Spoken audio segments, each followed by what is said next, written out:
What's going on, guys? And welcome to Rabbit's Used Cars. Whoa, where's the red chair? Thought this was story time with Rob. Hold back. We got a story. But we're going to switch it up a little bit. You know, everyone knows I love C10 Chevrolet trucks. I love them, sell the hell out of them, drive them, sell them. That's about it. But anyway, I love Chevrolet trucks.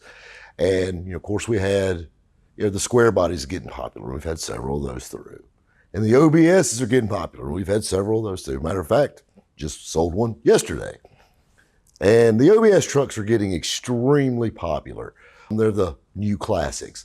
If you want to jump back to our video where we actually built one, and I showed you guys how for $4,000, I built a custom show truck out of a 94 OBS extended cab. Truck turned out great. Truck's changed hands a couple times since that video. It's actually down in Florida now. There's certain OBS trucks that are very popular among OBS collectors. 454 SSs in sports. Everybody loves those. But there's one, probably the rarest of all production OBS 88 through 98 Chevrolet trucks, is the Indy Pace truck. I always liked them. I mean, I remember when they came out, I was younger, 12, 13 years old when they came out. And, they had the matching Camaro and, black and white with the multicolor stripes, and I mean, it screamed early 90s. But they were kind of cool because they were a little different. Of course, had the 454 SS wheels on it. And just a good looking truck, especially for a Pace truck. It wasn't just stickers. It was kind of neat how they did it. They're all pretty much the same, black, gray inside. Some did have bucket seats in the console. Some had a 60-40 split. As a rule, they're pretty much that, and the sliding rear glass was the really only options you could get. So we're going to stop that and give you a little history lesson. And on top of this, they only made 1,500 of these trucks. Like a little over 1,500, like 1,530, something like that. So I knew they were pretty rare. I always liked them. You don't see them that much. But I just liked them. And you see something online and you want it. I ain't talking about them Instagram models, boys. Calm down. Me and Kobe Miller were doing a show in a little podunk drag strip up in North Carolina. And it was actually during the same weekend as Rod Run. So I got suckered into doing that with Kobe. I didn't get to go to Rod Run. So here I am, like a kid that just dropped his ice cream cone, scrolling on my phone, looking at everybody's pictures. Look what I bought at Rod Run. Look what I bought. Look what I just sold. Look what I bought. Look what I bought. And there's this one truck that popped up in my newsfeed like 3 times. It's killing me. It's clean, low mile OBS 93 Indy Pace truck. Hammered down, nice set of built specialty wheels on it. Just clean, simple, sharp. Truck had about 90-something thousand miles on it. Actually, a buddy of mine bought it, sold it. It got sold again. It actually sold 3 times in 2 days. That truck did at Rod Run in Pigeon Forge, Tennessee. And the guy that finally got it fell in love with it and has found his forever home. So here I am, literally kicking dirt in North Wilkesboro, North Carolina, madder than hell because I can't get this truck. And I tried my damnedest. I'm over here jumping in everybody's DMs. Hey, who's got that damn Pace truck? Who's got that OBS Pace truck? Who's got that Pace truck? Well, that got me looking, so I put my feelers out. I said, by God, if I can't get that one, I'll build me one. Put my feelers out, contacted a good friend of mine, Boris. And Boris said, I got a nice one coming in. It's actually fixing to come through your neck of the woods on transport that I just bought. 90,000 miles, a little rough around the edges, but she's cheap. I said, I'm all ears. And I said, send me some pics. And he started sending me pictures, kind of like a guy holding somebody ransom, like little close-up shots. And I literally bought this OBS truck out of 4 pictures, and we're showing you these pictures.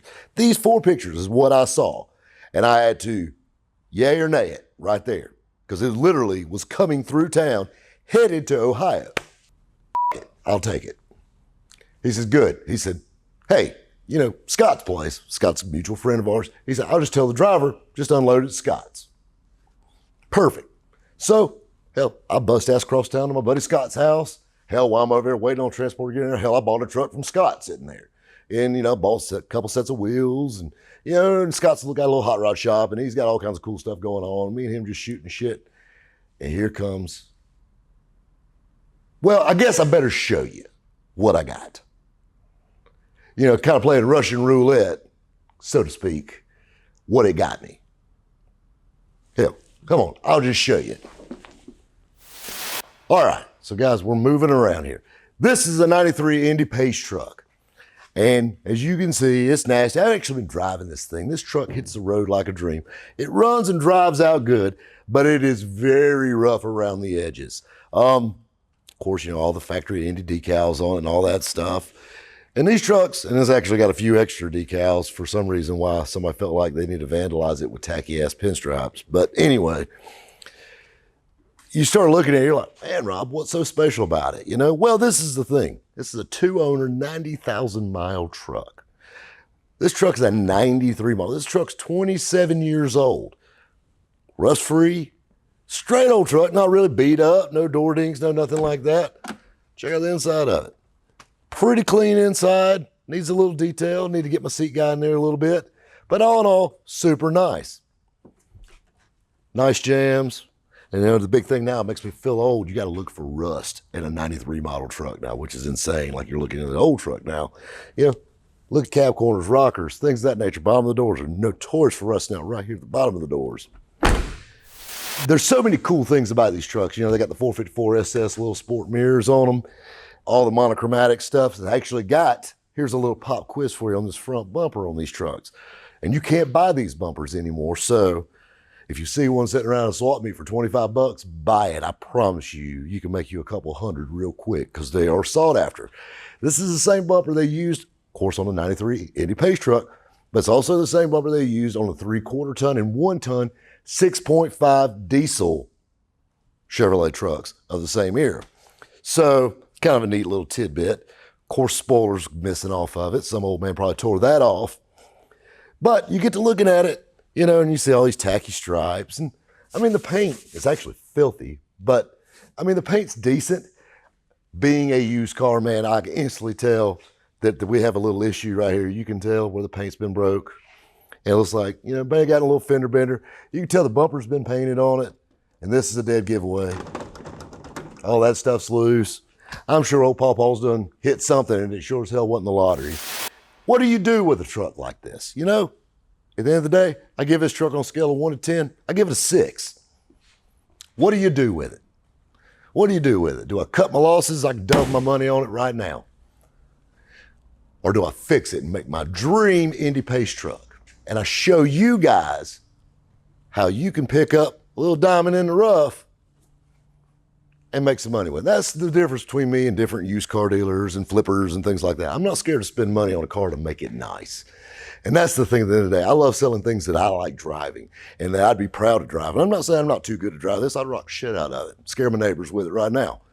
But we could make this thing like that dream truck that I saw in Tennessee. Matter of fact, we'll probably make it nicer than that truck in person.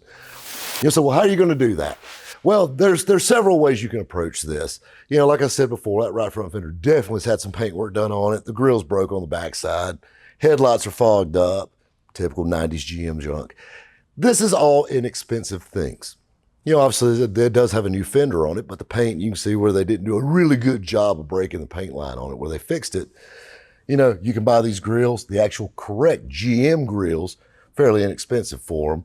It does have the right bumper on it, and it's in good shape, thank goodness, because that was one of the big ones.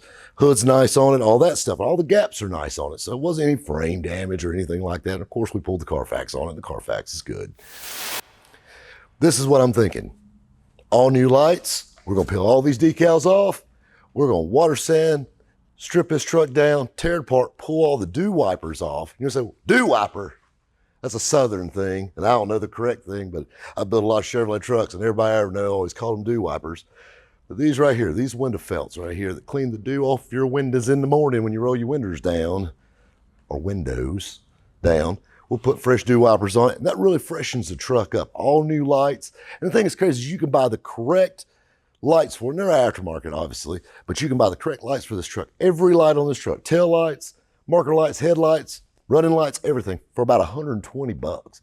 These trucks are so inexpensive to work on, you know, and to really make nice. And they make for a finished product so much nicer. So like I said, we're gonna strip all the decals off of it. We're gonna have the truck water sanded. Some idiot did a Line X on across the top of his bed rail. That's going away. It's got a drop-in bed liner because I'm gonna pull that out because I'm gonna send this truck to my paint shop and I'm gonna have it painted. Factory black and white Phoenix decals out in Arizona makes all the correct official decals for this truck. They have the complete kit, so we can put all new, fresh, crisp decals on it. Like I said, I'll get my interior guy on it. I actually got playing around on a really popular auction site and found a new old stock Chevrolet truck steering wheel. And this one's rubbed out at the top where Pawpaw had his hand for the last 27 years. So I got that brand new old stock steering wheel, the original radio and equalizer with cassette player still works it. Air blows ice cold. Truck's super clean under the hood. This is another big thing is people back in the day, this truck has throttle body fuel injection. You bet I'm a bit of a truck nerd, by the way.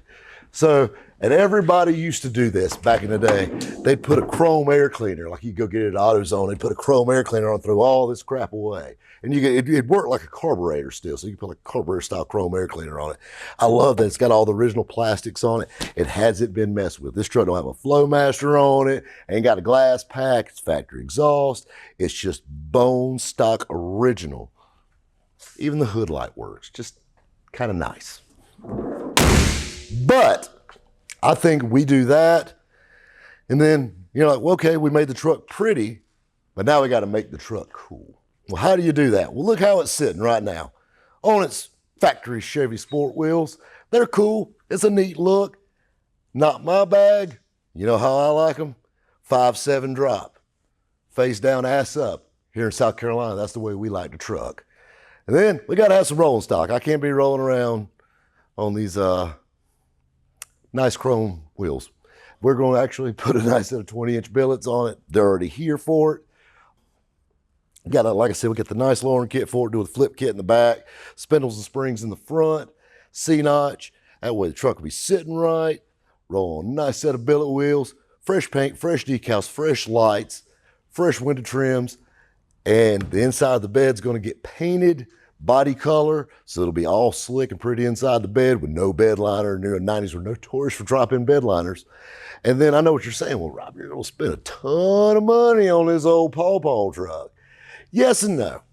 So what I'm thinking is I wanted to show you the truck, what it looks like right now. And then we're going to do a video. In one video, we're going to show you the complete reno of this truck, what all we did. And then we'll have an unveil video. And after I play with it for a little bit and sell it, I will show you what I paid, what I did to it, how much I spent on it, and what I sold it for. To show you that just because it's a little bit of a project, that it isn't a good flip. And that's something, a lot of people, everybody wants something perfect. And then the perfect ones are out there, but you're going to pay a perfect price to get it. And I definitely didn't get nowhere close to perfect on price on this. And like I said, I had to gamble a little bit, but I think at the end of the day, I think, oh, Rabbit did all right on this one. Guys, we'll catch you next time at Rabbit's Used Cars.